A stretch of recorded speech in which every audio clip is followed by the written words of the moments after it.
मेरो लागि यो मन्त्री भन्ने कुरा ठुलो होइन र यो पार्टी निर्माण गर्दाखेरि म जुन यो पार्टीमा आए म संलग्न भए त्यो संलग्न हुँदा पनि मलाई मन्त्री दिनुपर्छ भने मैले त्यो बार्गेनिङ गरेको पनि होइन। अब पार्टीले मूल्याङ्कन गर्यो, प्रेम हाले, काम गर्छ, जनताको नेता भनेर पार्टीले मूल्याङ्कन गर्यो, मलाई जिम्मेवारी दियो र 90% मैले किन भने भन्दा यो मन्त्रालयमा जहिले पनि संस्कृति पर्यटन तथा नागरिक मन्त्री नियुक्त हुँदाखेरि यो नेपाल एयरलाइन्स बाहेकका निजी कम्पनीहरू छन् नि, प्राइभेट कम्पनीहरू, यिनीहरूले ठुलो चलखेल गरेर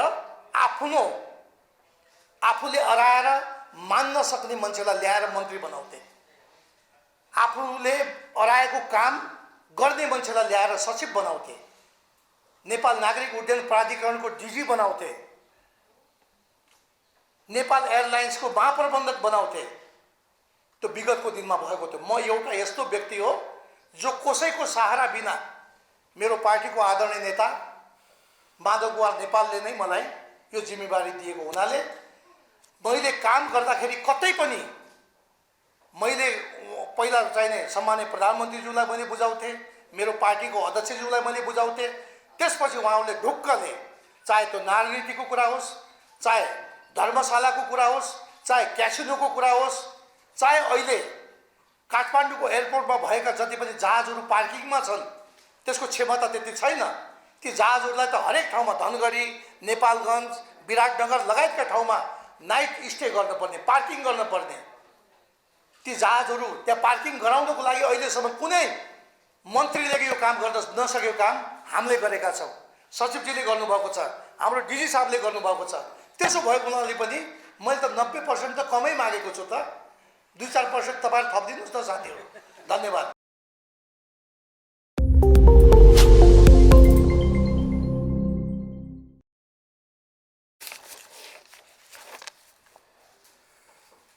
पत्रकार सम्मेलनमा उपस्थित संस्कृति पर्यटन तथा नागरिक उड्डयन मन्त्रालयका सचिवज्यू,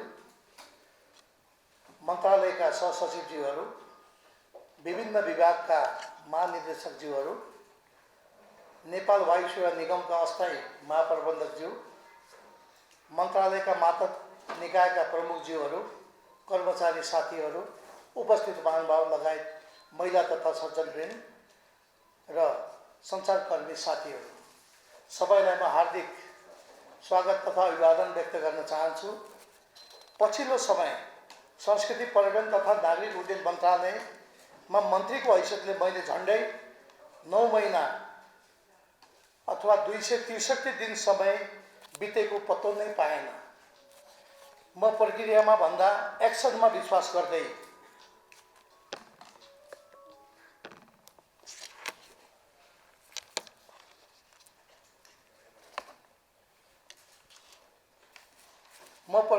प्रक्रिया भन्दा एक्सनमा विश्वास गर्दै हुर्केको राजनीतिक कार्यकर्ता हुँ। मलाई चाँडै रिजल्ट चाहिन्छ।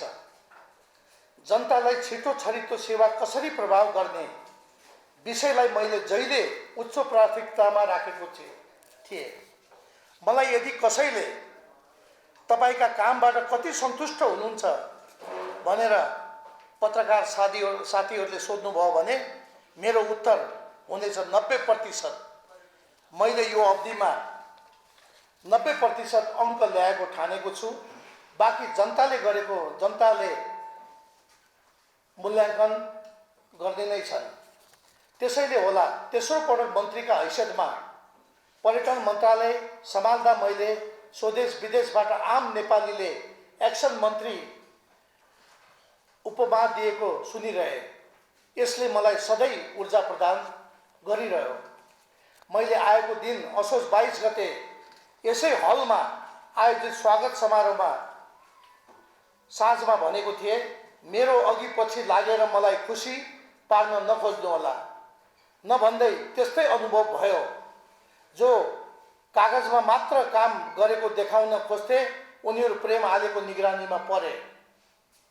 मैले सधैँ पीठमा भन्दा टाकुरामा बसेकाहरूलाई निगरानी गरिरहे र यो अवधिमा म अघि नेतृत्वमा आइपुगेका हुन् वा मैले पदस्थापना गरेका अगुवाहरूलाई काम गरे बापत स्याबासी दिए। छलछाल गर्दैन कारबाही गरेको यहाँहरूले विभिन्न माध्यमबाट जानकारी पाउनु नै भएको होला। नेपाल वायु सेवा निगम, नेपाल पर्यटन बोर्ड, नागरिकी दरबार सङ्ग्रहालय, पशुपति धर्मशाला, क्यासिनोको बकौता असुल उपर, हवाई जहाज तथा हेलिकप्टरहरूलाई पछिल्लो सङ्घीय संरचना अनुसार स्थानान्तरण गर्ने लगायत विषयमा कारबाही गर्दा अदृश्य शक्ति केन्द्रबाट दर्जनौं पटक दबाव तथा थुप्रै प्रलोभन नआएका होइनन्। त्यस्ता दबाव र आर्थिक प्रलोभनको प्रभाव नै नगरी मैले मुलुक, संविधान, नीति तथा कार्यक्रम, प्रचलित कानुन, सरकारका प्राथमिकता, सम्माननीय प्रधानमन्त्री शेरबहादुर देउवाको ज्यूको निर्देशन, मेरो दलका आदरणीय अध्यक्ष माधव कुमार नेपाल र माओवादी केन्द्रका आदरणीय अध्यक्ष पुष्पकमल दाहाल लगायत गठबन्धन सरकारको मार्गदर्शनका आधारमा क्रियाशील रहिरहे। यो अवधिमा भएका दर्जनौं सुधारका काममध्ये म मन्त्रालयबाट बाहिर गइसकेपछि सर्वसाधारणका हैसियतमा त्रिभुवन अन्तर्राष्ट्रिय विमानस्थलमा श्रम बजार जाने आम नेपालीका लागि स्थापना गरेको भिभिआइपी कक्ष र 7 दशकपछि आगामी पुस्तालाई उपहार स्वरूप बनाइएको दोस्रो अन्तर्राष्ट्रिय विमानस्थल परियोजनालाई सधैँ सम्झिरहनेछु। मेरो कार्यकालमा भएका केही सुधारका काम यहाँ उल्लेख गर्दैछु। सबैभन्दा पहिलो नागरिक उड्डयन प्राधिकरणका उपलब्धि यहाँहरूलाई भन्न चाहन्छु। नेपाल नागरिक उड्डयन प्राधिकरण बहुप्रतीक्षित राष्ट्रिय गौरवको आयोजनाको रूपमा निर्माणाधीन रहेको गौतम बुद्ध अन्तर्राष्ट्रिय विमानस्थल निर्माण कार्य सम्पन्न भई फ्लाइट क्यालिब्रेसन भए पश्चात मिति 2079-22 मा औपचारिक रूपमा विमानस्थलको उद्घाटन भई हाल सञ्चालनमा ल्याइएको छ। 2. त्रिभुवन अन्तर्राष्ट्रिय विमानस्थल तथा गौतम बुद्ध अन्तर्राष्ट्रिय विमानस्थल 24 घण्टा सञ्चालनमा ल्याइएको तथा रात्रि उडान सुविधा भएका काठमाडौँ बाहिरका विमानहरू चन्द्रगढी, विराटनगर, जनकपुर, सिमरा, नेपालगञ्ज र धनगढी 18 घण्टा सञ्चालनमा ल्याइएको छ। नेपालमा सञ्चालित वायु सेवाहरूले विभिन्न विमानस्थलमा आधारस्थल देखाउने तर त्रिभुवन अन्तर्राष्ट्रिय विमानस्थलमा आधारस्थल बनाई काठमाडौँबाट मात्र पहिलो उडान हुने गरेकोमा अब उपरान्त काठमाडौँ वा अन्य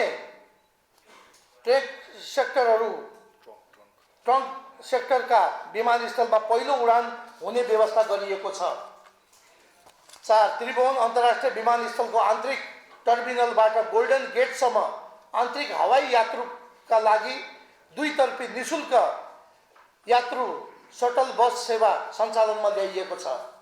त्रिभुवन अन्तर्राष्ट्रिय विमानस्थल भएर बाहिर जाने यात्रुहरूको लागि विगतमा पिसिआर टेस्ट गरे बापत रु 2000 र ऱ्यापिड टेस्ट गरे बापत 2000 शुल्क लिने गरिन्थ्यो, त्यसलाई घटाएर 1200 मा ल्याइयो।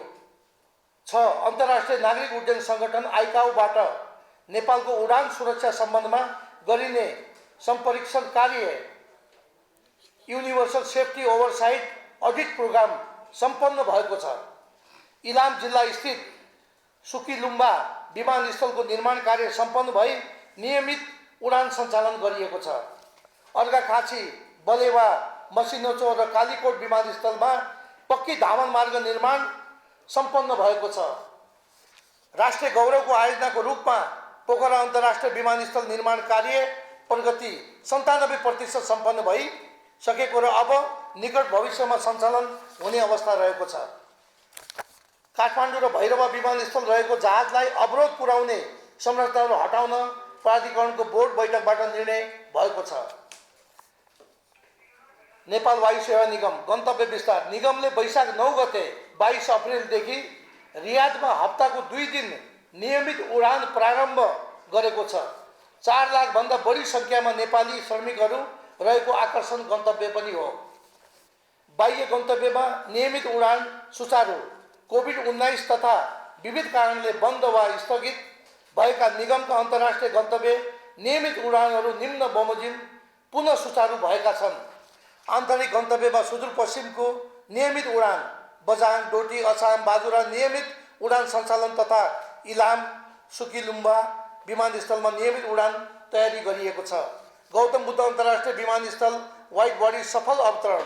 वैशाख 15 गते वाइड बडी सफलतापूर्वक अवतरण गरी आफ्नो कार्यालय स्थापना गरी ग्राउन्ड ह्यान्डलिङको लागि सम्पूर्ण तयारी पुरा गरी ग्राउन्ड ह्यान्डलिङ सुरु गरिएको छ। DG certification. निगमले इतिहासमा नै पहिलो पटक डिजी सर्टिफिकेसनको प्रमाणपत्र डेन्जरस गुड खतराजन्य पदार्थ ओसार पसार सुरु गरिएको छ। देशलाई परेको सङ्कटको अवस्थामा उद्धार उडान र मेडिकल सामान आपूर्ति गरेको छ।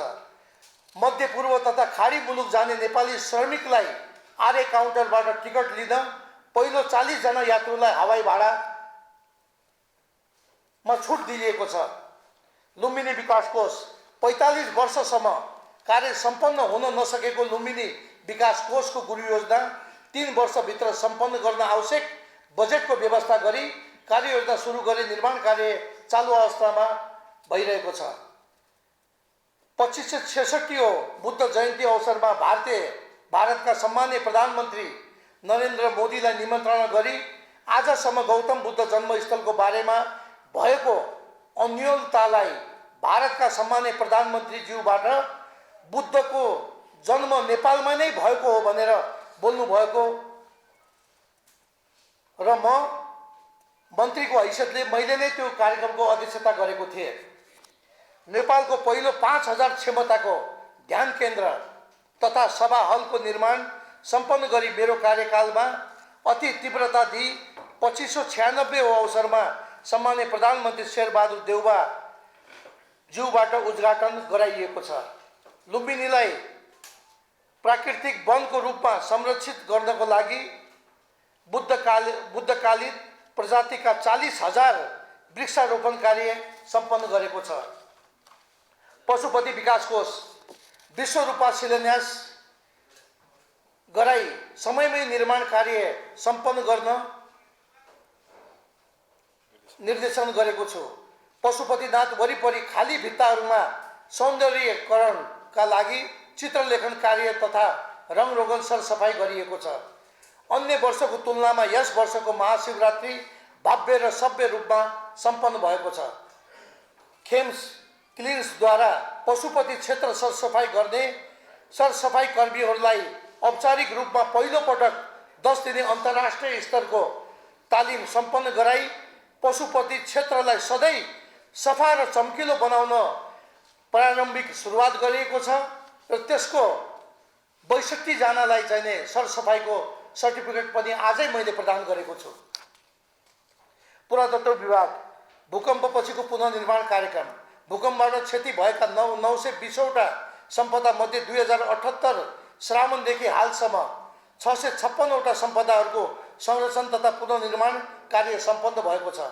यस अब 78-79 मा 111वटा थप सम्पदा संरक्षण तथा पुनर्निर्माण कार्य सम्पन्न गरिनेछ। अनधिकृत रूपमा विभिन्न समयमा नेपाल बाहिर गएका सांस्कृतिक चल सम्पदा मुभेबल कल्चरल प्रपर्टिज नेपाल फिर्ता ल्याउने सन्दर्भमा हाल 86वटा मूर्ति तथा अन्य पुरातात्विक वस्तु फिर्ता गरिएको अन्य थप 30वटा कल्चरल प्रपर्टिज फर्किने क्रम रहेको छ। नीतिगत रूपमा नेपालको संविधान 2072 मा उल्लेखित प्रावधान अनुसार प्राचीन स्मारक पुरातात्विक स्थलहरूको संरक्षण जीर्णोद्धार अध्ययन अनुसन्धान तथा उत्खनन कार्य सङ्घ प्रदेश र स्थानीय सरकारलाई जिम्मेवारी र उत्तरदायित्व वहन गर्ने गराउने सम्बन्धमा प्राचीन स्मारक संरक्षण ऐन 2013 र राष्ट्रिय संस्कृति नीति समयानुकूल संशोधनका लागि पेश गरिएको छ। देशभरि रहेका ऐतिहासिक पुरातात्विक सांस्कृतिक तथा धार्मिक महत्त्वका सम्पदाहरूको मौलिकतालाई कायम रहने गरी संरक्षण सम्वर्धन व्यवस्थापन र पुरातात्विक स्थलहरूको अध्ययन अनुसन्धान तथा उत्खनन जस्ता क्रियाकलापको गम्भीरतालाई मध्यनजर गरी सङ्घीय संरचना अन्तर्गत रहनका लागि सङ्गठनात्मक ढाँचा पेश गरिएको छ। पर्यटन विभाग। सगरमाथा क्षेत्रको पर्वतारोहणलाई व्यवस्थित बनाउन पर्वतारोहण अनुगमन तथा सहजीकरण समिति गठन गरी सगरमाथाको आधार शिविरमा नै पदाधिकारीहरूलाई खटाइएको मान्य मन्त्रीज्यू र सचिवज्यूहरूबाट आधार शिविरमा अनुगमन समेत भएको छ। ग्रेट हिमालय ट्रेल अन्तर्गत यस आवा 78-79 मा 120 किलोमिटर हिमाली पदमार्गको निर्माण सम्पन्न भएको छ।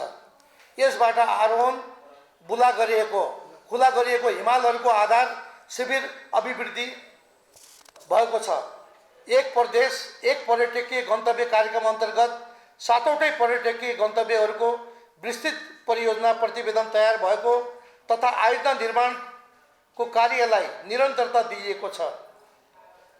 सन्दकपुर, इलाम, धनुषा धाम, धनुषा इन्द्रसरोवर, मकवानपुर, पञ्चासे कास्की, जगदीश्वरपुर, कपिलवस्तु, रारा, मुगु, घोडाघोडी, कैलाली यस अवधिमा 14वटा तारा स्तरको होटलहरू र 6वटा रिसोर्टहरू दर्ता भएका छन्।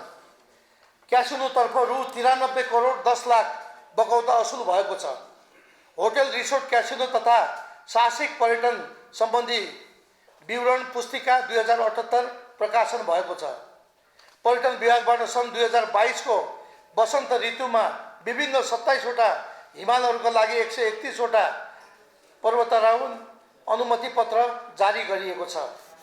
सबै हिमालहरूमा 773 पुरुष र 213 महिला गरी जम्मा 986 जना पर्वतारोहणमा सहभागी भएका थिए। यस सिजनमा 49 करोड 3,72,807 रुपियाँ रोयल्टी उठेको छ। यस सिजनमा सगरमाथाको लागि मात्र 44वटा अनुमति पत्र मार्फत 325 जनालाई आरोहण अनुमति दिइएको, करिब 600 जना माउन्टेन गाइड समेतले आरोहण गरेको छ। यस सिजनमा पर्वतारोहणमा विश्वभरिका 74 देशका पर्वतारोहीहरू सहभागी भएका थिए भने सगरमाथाको लागि मात्र 59 देशका पर्वतारोहीहरू संलग्न थिए। सञ्चारकर्मी साथीहरू, म जनजातिको छोरो, स्पष्ट वक्ता, देश र जनतालाई प्राथमिकता दिई सधैँ काममा लागिरहे। मेरो दुईटा बोली कहिल्यै भएन। काम गर्दै जाने सिलसिलामा कतै बोल्न नजानेको भए त्यो मेरो नियत थियो भनेर नठानिदिनु होला। त्यस्ता त्रुटि म सचेत छु र रहिरहनेछु। म यहाँबाट बिदा भएर सिंहदरबार बाहिर सांसदको भूमिकामा रहिरहने नै छु। विकृति विरुद्ध मेरो खबरदारी निरन्तर रहिरहनेछ। समयले मागेमा म सुधारका लागि नेतृत्व पुनः फर्किने नै छु।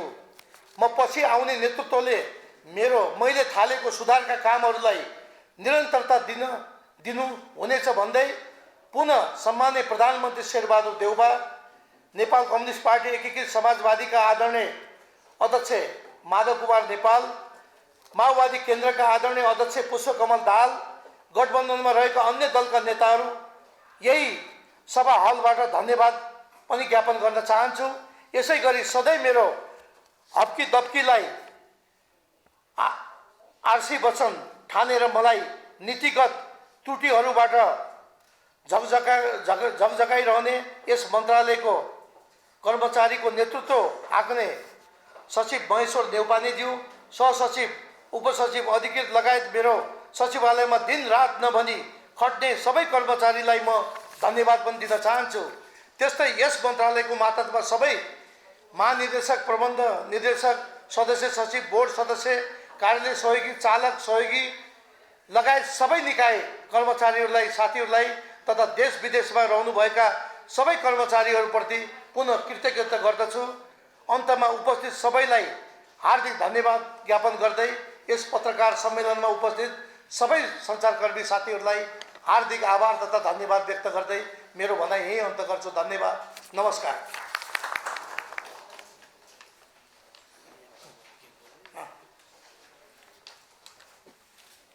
मैले लगभग 8 महिना 20 दिन आफ्नो कार्यकाल आज पुरा गरेँ।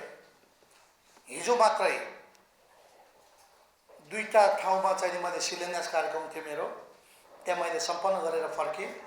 त्योभन्दा अस्ति नेपाल कम्युनिस्ट पार्टी एकीकृत समाजवादीको पोलिट ब्युरोको बैठकमा मैले आफ्नो राजीनामा दिएर 12 गतेको राजीनामा मैले मिति राखेर मैले राजीनामा दिइसकेको अवस्था थियो। तर यो 8 महिना 20 दिन मैले सम्हालिरहँदा मैले के अनुभव गरेँ भन्दा कतिपय कामहरू आफूले चाहेर पनि गर्न नसकिने, जस्तै नियुक्तिका कुराहरू गरौँ, कतिपय पार्टीका नेताहरूको प्रेसरले गर्दाखेरि राम्रो मान्छेको ठाउँमा नराम्रो मान्छे छनौट हुने स्थिति मैले देखेँ। त्यसको भुक्तभोगी म आफै छु, तर त्यसलाई मैले बिस्तारै सच्याउँदै लगेको छु। यस्ता गल्ती आगामी दिनमा दोहोरिन नदिनको लागि यो मेरो लागि एउटा लेसन पनि भएको छ, एउटा पाठ पनि भएको छ। र मैले जति दिन यो कुर्सीमा म बसेँ, देश र जनताको निमित्त मैले काम गर्नुपर्छ र मैले कहीँ पनि कुनै प्रलोभन, कुनै डर, धाक, धम्कीको मैले प्रवाह गरिनँ। मैले देश र जनताको सेवा गर्नुपर्छ भनेर म निरन्तर त्यसमा लागेँ। र आगामी दिनमा जो मैले थालेका कामहरू, जस्तो चार्टर फ्लाइटका कुराहरू भए, त्यसको छानबिन प्रक्रिया अगाडि बढिराखेको छ, अन्तिम चरणमा पुगेछ। त्यस्तै तारागाउँ हायत रेजेन्सीको कुरा छ, त्यो पनि 90% भन्दा अगाडि पुगेको छ। तर त्यसको चाहिने क्याबिनेटमा लगेर त्यो जग्गा फिर्ता ल्याउने कामहरू हुन सकेन। यी यावत कामहरू बाँकी रहेको हुनाले यी कामहरूलाई आउने मन्त्रीले पुरा गरोस् भन्ने मेरो चाहना छ र म त्यो मेरो निगरानीमा रहिरहनेछ।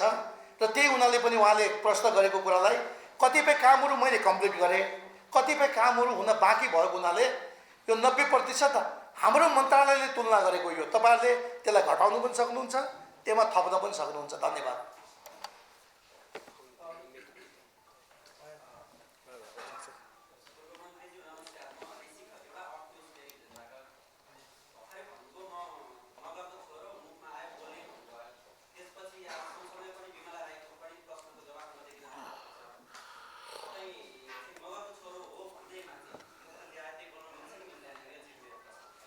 धन्यवाद प्रश्नकर्ता साथीलाई। आज राष्ट्रिय सभामा कार्यसूचीमा त्यो थिएन। आज भनेको मन्त्रीले आफ्नो विषयगत जवाब दिने कार्यक्रम थियो। प्रश्नकर्ताले पनि के थाहा पाउनु पर्यो भन्दा आज मैले यो प्रश्न उठाउनु मिल्छ कि मिल्दैन भनेर मान्यज्यूले त्यो कुरा राम्ररी बुझ्नु पर्थ्यो। यो घटना भएको करिब 12-15 दिन भइसक्यो। उहाँले कानमा तेल हालेर बस्नुभएको थियो, त्यही बेलामा उहाँले उठाए हुन्थ्यो, म त्यही बेला जवाब दिन म तत्पर थिएँ।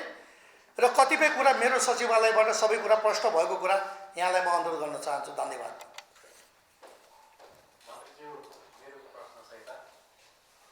तपाईँ केपी ओलीको संसद विघटन पश्चात ओलीले आफ्नो सत्ता टिकाउन तपाईँलाई वन मन्त्री बनाए। त्यति बेला तपाईँ ओलीको भक्त बन्नुभयो, ओलीको वाइवाइमा लाग्नुभयो। मन्त्री पक्षको पुनर्गठनमा तपाईँलाई ओलीले मन्त्री पदबाट फिर्ता गरिसके तपाईँको शिकार माधव नेपालसँग जोडियो। मन्त्री पद पाउने भएपछि अन्ततः तपाईँ समाजवादको यात्रामा हिँड्नुभयो। अब समाजवादी पार्टी मूल नेतृत्वले फिर्ता बोलाइसके पछाडि अब कसको हातमा आउनुहुन्छ? अथवा भनौँ अबको राजनीतिक यात्रा समाजवादी पार्टीमा रहेर गर्नुहुन्छ कि अन्य पार्टी प्रवेश गर्न धोती फेरेर बस्नु भएको छ?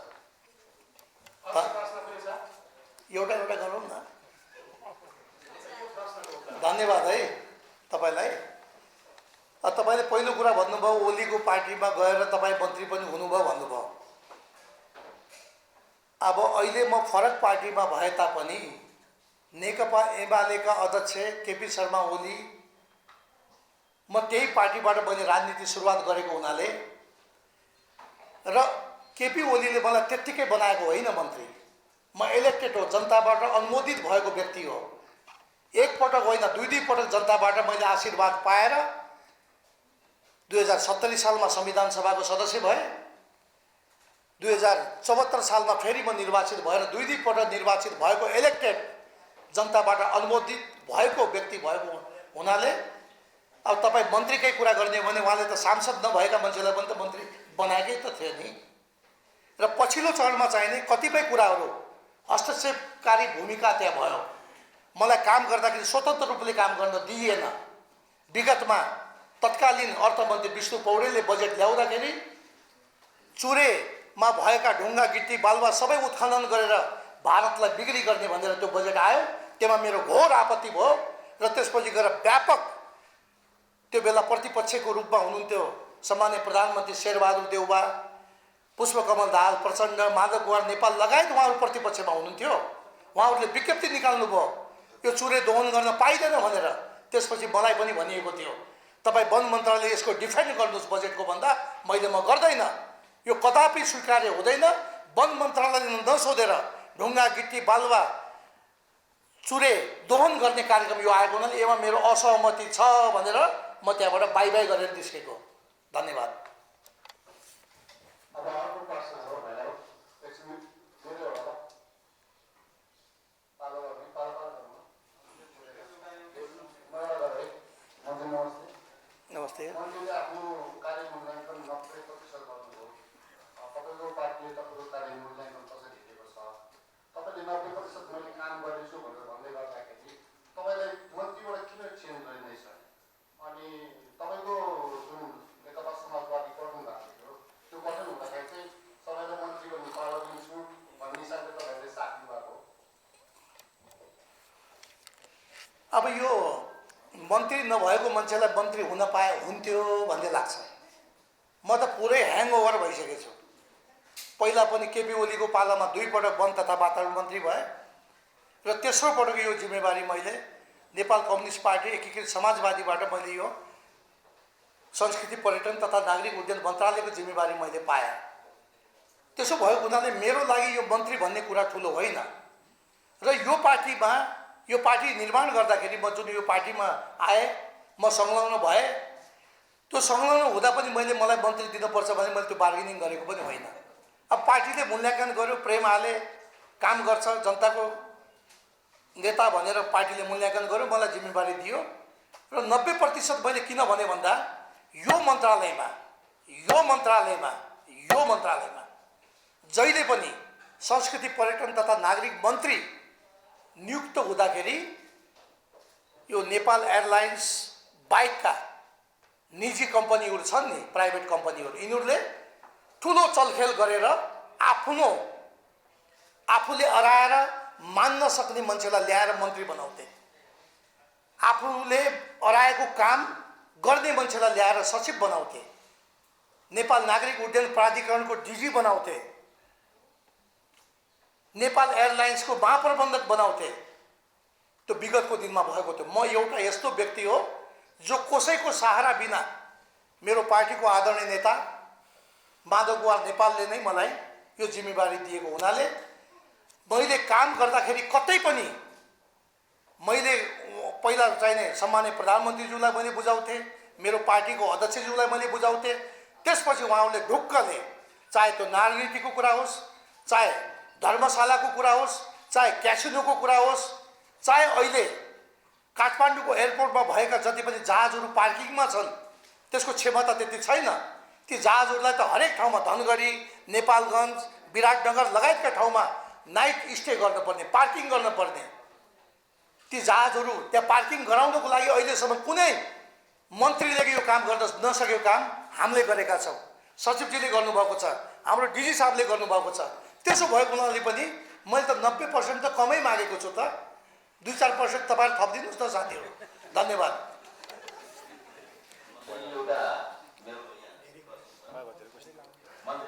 अब सकौँ कि क्या हो? एउटा के छ भने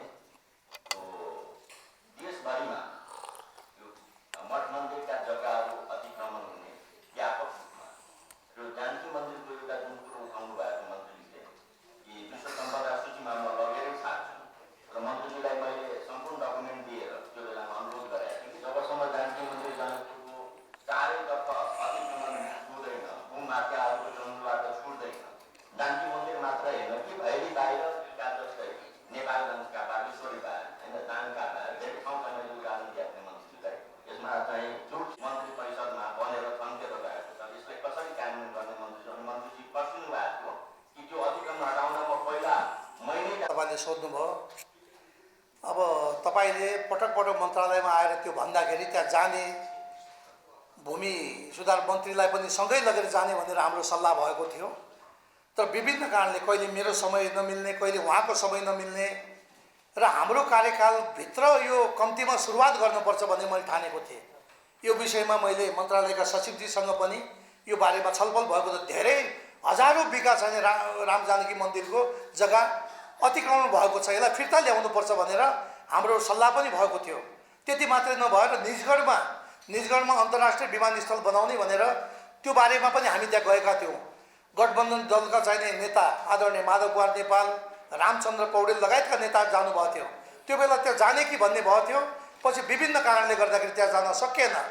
त्यसले गर्दाखेरि म के भन्न चाहन्छु भन्दा टाइगर जिन्दा है। म पदमा भए पनि नभए पनि आउने जो मन्त्री आउनुहुन्छ उहाँलाई यसलाई कसरी अगाडि बढाउने भनेर म उहाँलाई पुस गर्छु। म पछाडिबाट टेवा दिन्छु, टेको लगाउँछु र म तपाईँहरूको साथमा हुन्छु। धन्यवाद।